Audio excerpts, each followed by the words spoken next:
তো এবার কিন্তু কেন্দ্র সরকারের তরফ থেকে কিন্তু একটা নতুন নির্দেশ, আপনি যদি ইউপিআইয়ের মাধ্যমে যদি টাকা পাঠান, যেমন ফোনপে, গুগল পে এবং পেটিএমের মাধ্যমে যদি আপনি মানি ট্রান্সফার করেন বা টাকা পাঠান কাউকে, তাহলে কিন্তু আপনাকে 18% জিএসটি সহ কিন্তু 18% ট্যাক্স অথবা 18% জিএসটি কিন্তু আপনাকে দিতে হবে। ঠিক আছে, বর্তমানে আপনারা এতদিন ফোনপে, গুগল পে এবং পেটিএমের মাধ্যমে যে টাকা পাঠাতেন বা কাউকে মানি ট্রান্সফার করতেন, 2000 টাকার বেশি যদি আপনি মানি ট্রান্সফার বা টাকা পাঠান, তাহলে কিন্তু এতদিন কোনো রকম কোনো কিন্তু চার্জ বা জিএসটি কিন্তু দিতে হবে না। এখন কিন্তু বর্তমানে 18% ট্যাক্স বা জিএসটি কিন্তু লাগবে।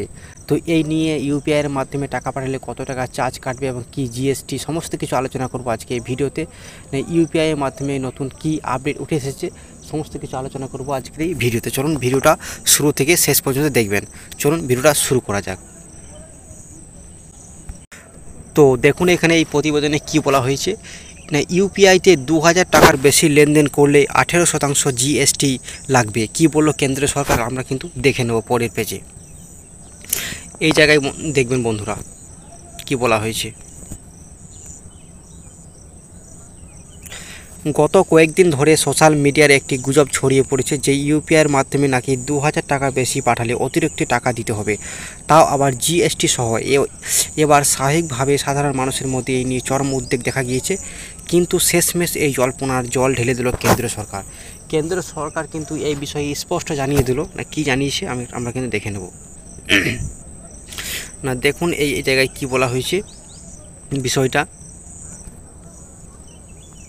এখানে কিন্তু পরিষ্কার বলে দেওয়া হয়েছে যে কোনো জিএসটি নয়। কেন্দ্র সরকার কিন্তু সাফ একটা বার্তা দিয়ে দিয়েছে যে গত 18 এপ্রিল শুক্রবার কেন্দ্রীয় অর্থমন্ত্রকের তরফ থেকে একটি বিবৃতি প্রকাশ করে জানানো হয়েছে 2000 টাকার বেশি ইউপিআই লেনদেন জিএসটি বসানো হবে, এরকম কোনো কিন্তু পরিকল্পনা সরকার কিন্তু গ্রহণ করেনি। এটা কিন্তু একটা সংবাদ মাধ্যমে কিন্তু খবর উঠে এসেছিলো, সরকার কিন্তু এটা কিন্তু গ্রহণ করেনি।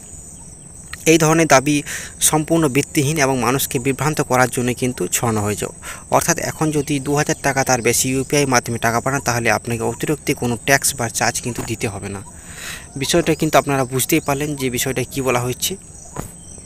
এই জায়গায় দেখুন না কীভাবে শুরু হয়েছিল এই দাবি।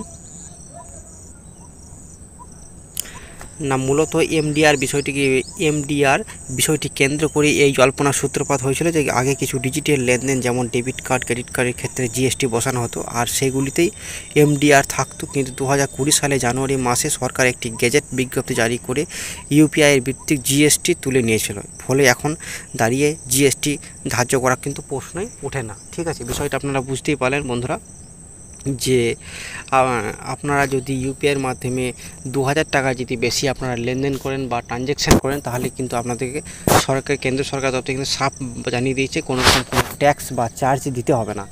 বিষয়টা কিন্তু বিভ্রান্তিকর, মানুষকে বিভ্রান্তি করার জন্য অনেক নিউজ চ্যানেলের মাধ্যমে কিন্তু এই খবরটা উঠে এসেছিলো। কতটা সত্যতা এটা আমি কিন্তু খবরটা জানিয়ে দিলাম। সরকার থেকে এটা জানিয়ে দেওয়া হয়েছে আপনাদের কিন্তু কোনো রকম কোনো চার্জ বা কোনো রকম কোনো জিএসটি লাগবে না। ঠিক আছে, তো আজকের ভিডিওটা বন্ধুরা এই পর্যন্তই। পরে নেক্সট ভিডিওতে দেখা হবে। আমাদের ভিডিওটি ভালো লাগে লাইক এবং সাবস্ক্রাইব করতে ভুলবেন না চ্যানেলটি। তো থ্যাংক ইউ বন্ধুরা, আজকের মতো এই পর্যন্তই।